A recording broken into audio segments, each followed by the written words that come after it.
ఇప్పుడున్న పరిస్థితులలో బీఆర్ఎస్ వాళ్ళు టికెట్ ఇచ్చినా వెళ్ళిపోతున్నారు, ఇవ్వకున్నా వెళ్ళిపోతున్నారు. ఒకవేళ రేపు పొద్దున సుధీర్ కుమార్ గారు గెలిస్తే పార్టీ మారడానికి గ్యారెంటీ ఏంటంటే? పార్టీ మారం. ఎందుకంటే ఒక ఆశయ సిద్ధి కోసం పనిచేసినాం, ఒక ఉద్యమం కోసం పనిచేసినాం, తెలంగాణ రాష్ట్ర సాధన కోసం పనిచేసినాం. అదేవిధంగా తెలంగాణ రాష్ట్ర సాధన కోసమే కాదు, వచ్చిన తెలంగాణను ఏ విధంగా తీర్చిదిద్దేటువంటి ముఖ్యమంత్రి ఉన్నాడో, దార్శనికుడు ఉన్నాడో, అంటే ప్రజలను కేంద్రకంగా చేసుకుని ఒక జనరంజక పాలన అందించినటువంటి కేసీఆర్ గారిని విడిచిపెట్టిపోయే ప్రసక్తే రాదు. ఇప్పుడున్న వ్యక్తులంతా అట్లా చెప్పి పోయిన వాళ్ళే కదా, పోయిన వాళ్ళంతా ఇక వాళ్ళు చెప్పినంటే అవసరాలకు చెప్తారు.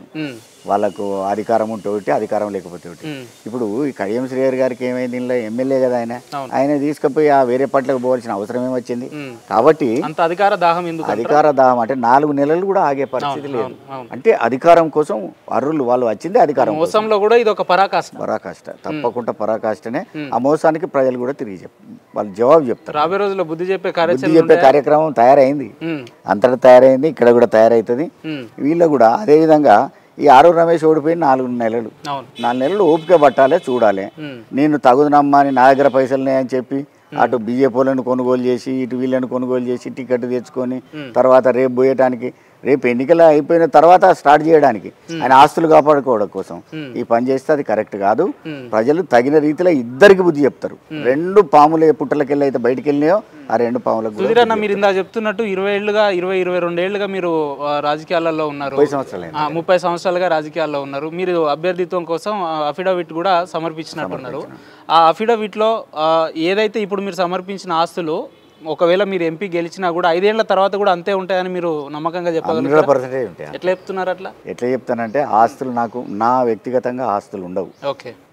తర్వాత నా కుటుంబానికి సంబంధించిన అంటే మా భార్య వాళ్ళ తల్లి ఏదైనా మా బిడ్డ, మీరేమో ఆస్తులు ఉండమంటున్నారు కానీ పార్లమెంట్ ప్రజలు కొంతమంది సడన్గా సుధీర్ కుమార్ గారికి ఇచ్చారంటే ఆయన వెనకాల 1000 కోట్ల ఆస్తుంది కాబట్టి కేసీఆర్ గారు బలవంతుడు ధనవంతుడు కాబట్టి ఆయనకు ఇచ్చిండని చెప్పి మాట్లాడుతున్నారు. ఎంతవరకు విధేయతకే ఇచ్చిండు. విధేయతకే కేసీఆర్ గారు నాకు టికెట్ ఇచ్చిండు కాబట్టి నేను కుచేలుని. అసలు ఆయన ఒక వార్తాపత్రిక రాసింది, కుబేరుడేమో కొండ విశ్వేశ్వరరెడ్డి అని, కుచేలుడేమో సుధీర్ కుమార్ అని. కుచేలుడుగానే ఉంటాడు. ఎంత పేదరికంలో ఉన్నా, ఎంత కష్టాలు పడ్డా నాకు నేనుగా పడతా తప్ప ప్రజల కోసం కానీ ప్రజల ఆస్తులు కానీ కొల్లగొట్టేటువంటి ప్రసక్తి రాదు. ఎందుకంటే ఈ ఆస్తులు సంపాదించుకున్న వాళ్ళు అందరూ పట్టుకొని పోరు కదా, చెల్లే కదా పైన. అంటే మా పిల్లలకి ఇచ్చిపోవాలి. మా పిల్లలకి ఇచ్చిపోవాలంటే కొంచెం ఎక్కువ తక్కువ ఇచ్చి అంటే నన్నేగా తిట్టేది. కొంచెం సచివం నీకు ఎక్కువ ఇచ్చింది నాకు. సుధీరన్న, నేను ఇందాక ఇంట్రోలో చెప్పినట్టు రాజకీయాలలో ఎలాంటి సమస్యలైనా సామాజిక ఉద్యమాలతో సాధ్యం అని చెప్పి మీరు బలంగా నమ్ముతారు కదా. అయితే ఇన్నేళ్ల రాజకీయాల్లో ఉన్నారు. అసలు నేను ఇందాక ఇంటర్వ్యూ వస్తుంటే మీ పార్లమెంట్లోనే ఒక వ్యక్తికి ఫోన్ చేసిన, మీ అభ్యర్థి ఇంటర్వ్యూ ఉంది అంటే ఆయన జేబులో ఒక 100 రూపాయలు ఉంటే అన్న 70 రూపాయలు అవతలకు వ్యక్తికి ఇచ్చి 30 రూపాయలు తను పెట్టుకొని సంతోషించేటువంటి వ్యక్తి. ఆయన వ్యక్తిగతంగా ఆస్తులు అంటూ ఏం సంపాదించుకోలేదు అని మాట్లాడుతున్నారు. ఈ రకమైన ఆప్యాయతలు మీరు ప్రజల్లో పొందినారు అని అంటే ఏంది మీ ప్రత్యేకత? నేను 3 సార్లు నిలబడ్డా, 3 సార్లు గెలిచిన. ఓకే. ప్రజలతోటి మమేకం అయిపోతా. ఆస్తుల సంపాదనకు కానీ పైసల సంపాదనకు కానీ ఎన్నడూ కూడా ప్రాముఖ్యత ఇవ్వాలి. కాబట్టి వారు అన్న 70 రూపాయలు ఇవ్వడమా, అవసరమైతే 100కు 100 ఇవ్వడానికి కూడా సిద్ధం. నా దగ్గర పైసలు లేకపోయినా పర్వాలేదు. నేను ఎవరైనా రాజకీయ నాయకులు అంటే సంపాదించుకోవాలి, సంపాదించిందంతా దాచుకోవాలి అని అంటారు. మీరేంది నా దగ్గర 100 రూపాయలు ఉంటే 100కు 100 ఇచ్చేస్తా అంటున్నారు? ఈ రకమైన నాయకులు కూడా ఉంటారా రాజకీయాలలో? రాజకీయ వ్యవస్థ లోపల ఒక ప్రత్యేకత సంతరించుకున్నటువంటి ఒక దార్శనికుడు అయినటువంటి ముఖ్యమంత్రి నాయకత్వం లోపల, కెప్టెన్ లక్ష్మీకాంతారావు గారి అయినటువంటి ఒక నాయకత్వం లోపల ఒక దొర అయ్యండి మిలిటరీలో పనిచేసిండి అని. జనరల్గా దొరలు ఏంటంటే మిలిటరీలో పనిచేయరు, అంటే ఒక దేశం కోసం పనిచేసేటువంటి. అటువంటి వాళ్ళని అందరినీ చూసుకుంటూ వచ్చిన కాబట్టి నాకు ఒక ఆలోచన ఉన్నది ఏంటంటే ప్రజల కోసం పనిచేయాలి, నిజంగానే రాజకీయంగానే పనిచేయాలని, వేరే ఏ విధంగా సాధ్యపడితే ఆ విధంగా పనిచేయాలనేటువంటిది.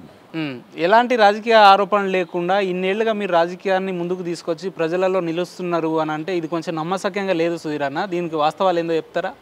దీనికి వాస్తవాలు 2 ప్రత్యర్థులు కూడా ఎవరు కూడా నా గురించి మాట్లాడే దమ్ము ధైర్యం కూడా లేదు వాళ్ళ. ఓకే. దమ్ము ధైర్యం ఉంటే నా మీద ఎప్పుడు అటాక్ చేయాలని నన్ను ఏదో చెప్పాలి. నా చెప్తే వాళ్ళ బండారం బయటపడుతుంది, వాళ్ళది మొత్తం చిట్టా విప్పుతాడు అనేటువంటి అభ్యర్థులు నేను బెదిరించడం కాదు, వాళ్ళ చిట్టా బయటకు వస్తుంది. వాళ్ళ ఎవరెందుకు వాళ్ళ అవినీతి పరులా కాదా తెలుసు, వాళ్ళ గుండె మీద చేసుకొని చెప్పమని ప్రజల దగ్గర పోయి నేను చెప్పుడు పక్కకు పెట్టండి. మీ అవినీతి చేయలేదు, మేము ఇక్కడ చేయలేదు, మేము అదే పార్టీలకి ఉన్నామని కడియం శ్రీహరి గారు చెప్పాలి. నేను ఆ పార్టీకి రాజీనామా కూడా చేసేసిన కండువ మార్చినప్పుడే తీసేసిన ఆయన చెప్పాలి, ఈయన కూడా నేను ఎటువంటి అవినీతికి పాల్పడలేదని ఎటువంటి విషయాన్ని చెప్పాలి. అసలు చాలా మంది భారతీయ జనతా పార్టీలో ఉండే అటువంటి మొదటి మిత్రులు కూడా నాకు చాలా మంది తెలుసు. మాకు ఈయనకు ఓటేసినా ఈయన ముఖం చూసినా మాకు మా పాతకాలు చుట్టుకుంటాయని చెప్తాను కదా. మరి ఆ పరిస్థితి ఎందుకు తెచ్చుకున్నట్టు? నువ్వు ఏ పార్టీ, ఆయనకి ఏమైనా ఆర్ఎస్ఎస్ సిద్ధాంతాలు తెలుసా? తెలియదు. బీజేపీ సిద్ధాంతాలు తెలుసా? తెలియదు. కానీ ఆయనకు టికెట్ ఇచ్చిండు. టికెట్ ఎట్లా ఇచ్చిండు అంటే అందరికి తెలుసు బేరసారాలు జరిగినాయి. దానిలో ఎవరికి ఇచ్చేటి వాళ్ళకి ఇచ్చిండు కాబట్టి వాళ్ళు పోయి కొట్లాడని తీసుకొని వచ్చిండు. ఆయన పెట్టిండు. పెట్టి రేపు పొద్దున కూడా ఎలక్షన్లో కూడా ఖర్చు పెడతాడు ఆయన అటువంటి విషయం చూపెట్టిండు.